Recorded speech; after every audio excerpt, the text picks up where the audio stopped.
Tamil Nadu is a heart stopper. And the reason why I'm saying Tamil Nadu is a heart stopper, you have to just look at the screen. I mean, it's 50 plus DMK, ADMK is 25 and TVK is 40 plus. I don't know who's going to be right in this poll examination, but going by the numbers of TVK, I think it's going to give a heart attack to a lot of mainstream political players. Isn't that so, Brijesh? Absolutely. I think, if you ask me, as we have been saying this for the last 15 days, I think there are only two states to watch out for. The state number one is West Bengal because of its political ramification on the center stage. And the second is TVK. And look at the performance. DMK plus is 48 and TVK is 42. So effectively, they are now almost neck to neck in Tamil Nadu. And DMK and TVK going side by side is, I think, perhaps the biggest political story, Karthike, that we can talk about. And the DMK numbers have consistently been coming down. From 70 to top to 48. And TVK's numbers are improving. Also AIADMK. Yeah. AIADMK as well. But it goes on to show that the whole phenomena that Vijay is, that his fan base converting into votes or not, these numbers, if it holds, it's going to be the biggest story for the election day. It is the biggest story because, people talk about MGR, people talk about J. Jalita. I know it's very, very early, still very early, and I think I would wait for till 11 o'clock at least to... 45, 45, look at that. Look at the number. 45, 45, 26. Okay, let's put it this way. When we talk about Tamil Nadu's politics, we talk about Tamil Nadu's politics in context of the legacy. And the legacy is, after 1967, the Congress was not able to come to power because the Periyar's politics, the Dravidian politics, a different sort of a model came into existence. And the politics of Tamil Nadu was always said to be different. It was rooted in its own cultural pride, Tamil as a language, as an identity, overarching, surpassing everything, religion, caste, creed. But it did not rip away Tamil Nadu from its cultural ethos, which is the Hindu ethos. But Tamil Nadu is also a society with substantial Christian population. People forget that, like Andhra Pradesh. That's number 2. Number 3, there was a consensus despite religiosity that the mainstream leaders would never be publicly visiting temples, They would not be part of that politics. Look at the way Udayanidhi Stalin attacked Bharatiya Janata Party. Now, if you look at these numbers, 46, 45, 28, whatever the fate be, it is just showing that there was a space for an outsider, and I think the Tamil Nadu as a state is reacting to ADMK as an opposition more than DMK. I think they realize that ADMK will not function as a proper Karthike, this opposition. is exactly what we have been discussing, and if you remember Mr. Sriram and one more gentleman, they said that let's meet on the counting day and then we will have the same chat. I think this is exactly what we have been talking about, that the people of Tamil Nadu is warming up to TVK as the main challenger and for receive of anti-incumbency rather than anybody else. I think and TVK has overtaken DMK. Okay. TVK has overtaken DMK. Now 45. TVK is the leading party in Tamil Nadu. So I think Pratim Ranjan Bose is with us, Sandeep Pukhan is with us. So let me just go to Sandeep. Sandeep, you have been covering Congress party, you know, and the Hindu is, based out of Tamil Nadu.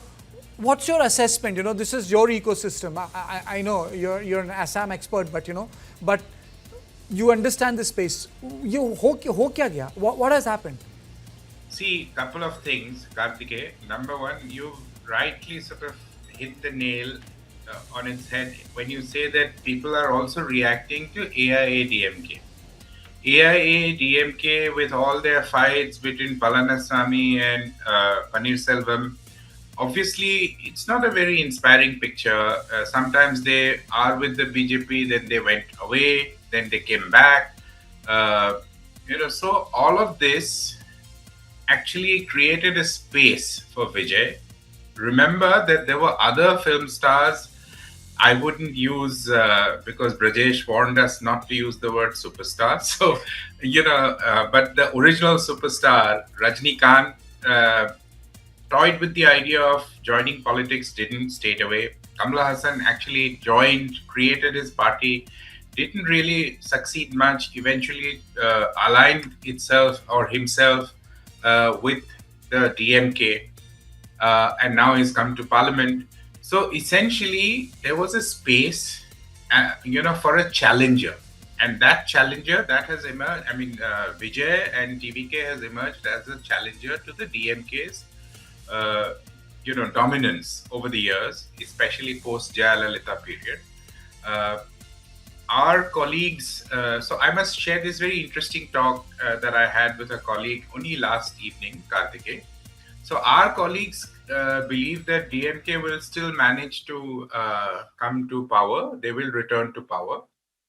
But when I asked the same colleague that, what about TVK? He said that I've come across many families where at least one member of the family who have earlier voted for the DMK have actually now gone and voted for TVK. And this is, we've had actually a history of a political party coming on star power and coming to power. That is Telugu Desam and NTR, NT Ramarao, on the issue of Telugu pride, formed Telugu Desam and returned to power, or came to power, stormed into power rather, in 3 months of existence. Sure, Vijay didn't have a great start after that stampede at Karur, but also the fact that he was made to, appear before the CBI a couple of times would have also would have played a role in the minds of his supporters, his fan following. So, and of course, he reaches out to a large number of youth voters. Nirmal also joined me. Nirmal, was this expected? This sort of a 53, 47, 30, 0. I'm really surprised, Nirmal. In Tamil Nadu. Yeah, can you come again? Are you watching those results? DMK plus 46, ADMK 29, TVK 55?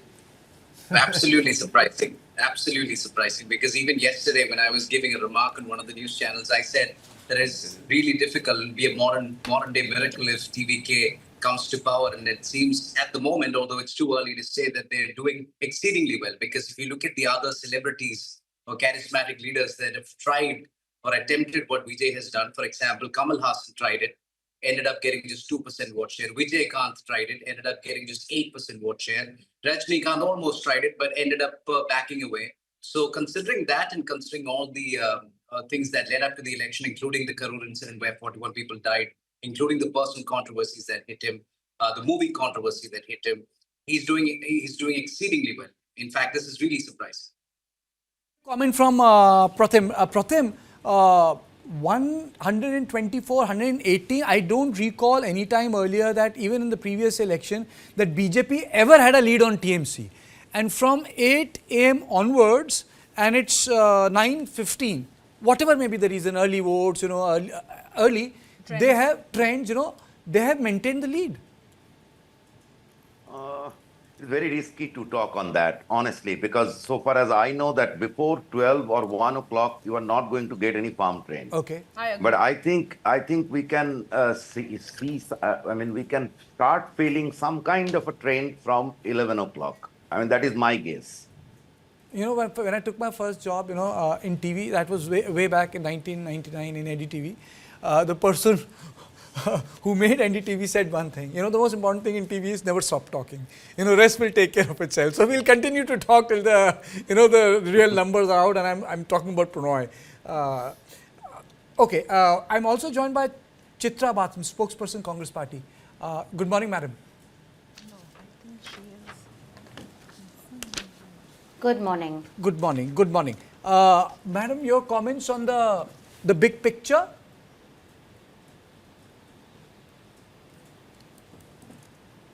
Well, I think it seems to be quite positive for us. We definitely have our account open in West Bengal. We were leading on 2 of the seats, as I can see the statistics somewhere.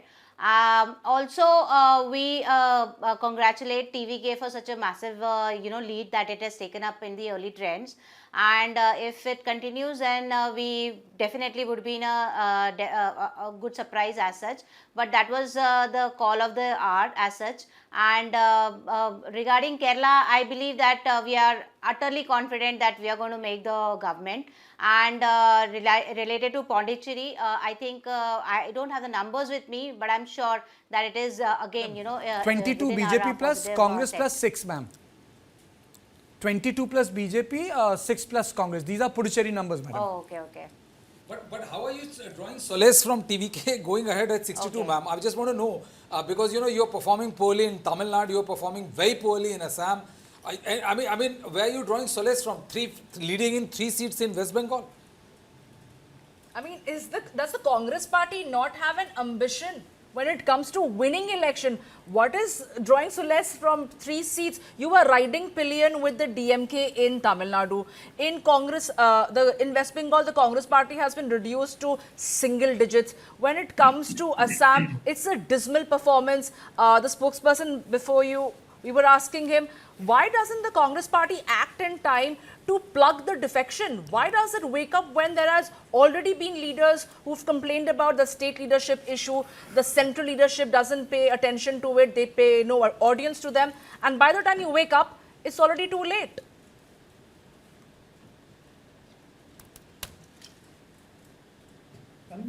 Ms. Kahar? Chitraji, can you hear us in the studio? I think there's a bit of a lag. Let me just join Nirmal. Nirmal, just let me take you through one more thing. Before we get back to the bigger discussion. Yes, if you look at the Kerala results, there is a stronger lead of the Congress party in Kerala. If you look at the Kerala results, is there a specific reason that this lead is increasing for the Congress party? Let's be clear. So the lead for the Congress UDF is stronger. Yeah. It continues Very to become stronger, and BJP is not doing well in Kerala. So, any specific reason why the Kerala is behaving differently? It's crossed the majority of 71 at least as per the trend. Yeah, let's give it to the Congress party. Bhai, अच्छा किया state में. कर रही है. Yeah, I think BJP, I wouldn't say they're doing poorly. At the moment, they are leading in 5 seats, which is very odd for BJP in Kerala. They're actually doing positively well, I must say. Congress, 90 seats at the moment. They're leading in 90 seats, which is what we expected after the local body elections. I've mentioned this before in one of our discussions, that local body elections are usually very close, usually happen very close to the assembly elections, and are an indication of who might win in the assembly elections. And in the last 25 years, UDF has barely led in the local body elections, but this time they absolutely dominated the local body elections. So going by that, we were expecting this result. But in the last month and a half or so, LDF did a good job masking and magnifying all the great things that they did. And that gave a lot of people a perception that this contest could be tight. I mean, again, I feel it's too early to say, but it was always going to be UDF victory. But leading in 90 seats at the moment is definitely historic, Nirmal. Left will be out of power. Left will be out of power. It's going to be a very 1960. This is going to be a very historic judgment. And look at the life journey of RSS and left parties. Yes, but I think in Kerala, I think they will still remain a power because at the moment BJP is only having in assembly elections maybe 15% vote share, and with that you cannot be a major opposition. LDF will always be a major opposition, and I'm sure they will work on their troubles in this election because they had issues with leadership. For example, a lot of people say Pinarayi Vijayan is more of an authoritarian leader. They have lost all the founding principles like inclusivity, magnanimity, simplicity that have all gone out of the party. So they can bring it back. They can maybe bring in a leader like KK Shailaja, who's more acceptable, who's more tolerant, who's more inclusive in her approach, and a female leader, and maybe try to get back in power next time. So I don't think this is the end of LDF as such, but it will be the end of LDF at the moment, at least in the next 5 years in India.